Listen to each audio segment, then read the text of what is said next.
Iran Israel যুদ্ধের উত্তেজনা যত বাড়ছে ততই গভীর সংকটে পড়ছে ইসরায়েলের অর্থনীতি। চলমান সরাসরি সংঘাতের প্রভাব এখন দেশটির অর্থনৈতিক কাঠামোর ওপর মারাত্মক চাপ সৃষ্টি করছে। বুধবার ৪ মার্চ ইসরায়েলের অর্থ মন্ত্রণালয় থেকে প্রকাশিত এক হিসাব অনুযায়ী এই যুদ্ধ পরিস্থিতির কারণে প্রতি সপ্তাহে প্রায় ৯৪০ কোটি শেকেল অর্থনৈতিক ক্ষতির সম্ভাবনা তৈরি হয়েছে। আন্তর্জাতিক মুদ্রায় হিসাব করলে এই ক্ষতির পরিমাণ প্রায় ৩০০ কোটি মার্কিন ডলারের সমান। বর্তমানে ইসরায়েল জুড়ে সর্বোচ্চ সতর্কতা জারি করেছে দেশটির হোম ফ্রন্ট কমান্ড। রেড সতর্কবার্তা জারির ফলে পুরো দেশের স্বাভাবিক জীবনযাত্রা ও অর্থনৈতিক কার্যক্রম অনেকটাই স্থবির হয়ে পড়েছে। দেশজুড়ে স্কুল, কলেজ এবং বিশ্ববিদ্যালয় অনির্দিষ্টকালের জন্য বন্ধ ঘোষণা করা হয়েছে।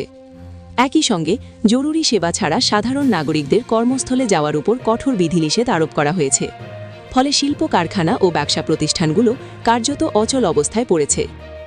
এর পাশাপাশি বিপুল সংখ্যক কর্মক্ষম নাগরিককে সেনাবাহিনীতে যোগ দেওয়ার জন্য ডাকা হয়েছে।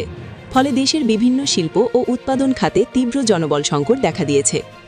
অর্থ মন্ত্রণালয়ের হিসাব অনুযায়ী বর্তমান পরিস্থিতি যদি একইভাবে চলতে থাকে তাহলে প্রতি সপ্তাহে সম্ভাব্য অর্থনৈতিক ক্ষতির পরিমাণ দাঁড়াতে পারে প্রায় 2.93 বিলিয়ন শেকেল, যা মার্কিন মুদ্রায় প্রায় 3.06 বিলিয়ন ডলারের সমান।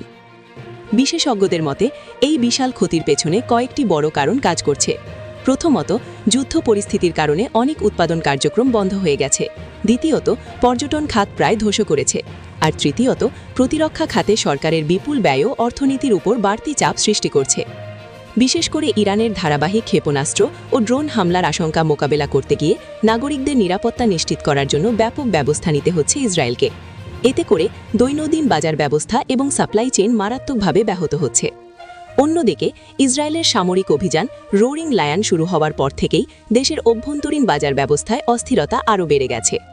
বর্তমানে অনেক নাগরিক নিরাপত্তার কারণে বাংকার বা নিরাপদ আশ্রয়ে অবস্থান করছেন। এর ফলে খুচরা ব্যবসা, সেবা খাত এবং দৈনন্দিন বাণিজ্য কার্যক্রম প্রায় স্থবির হয়ে পড়েছে। সব মিলিয়ে ইরান ইসরায়েল সংঘাত শুধু সামরিক ক্ষেত্রেই নয়, বরং অর্থনৈতিক দিক থেকেও ইসরায়েলের জন্য এক বড় সংকটের কারণ হয়ে দাঁড়িয়েছে।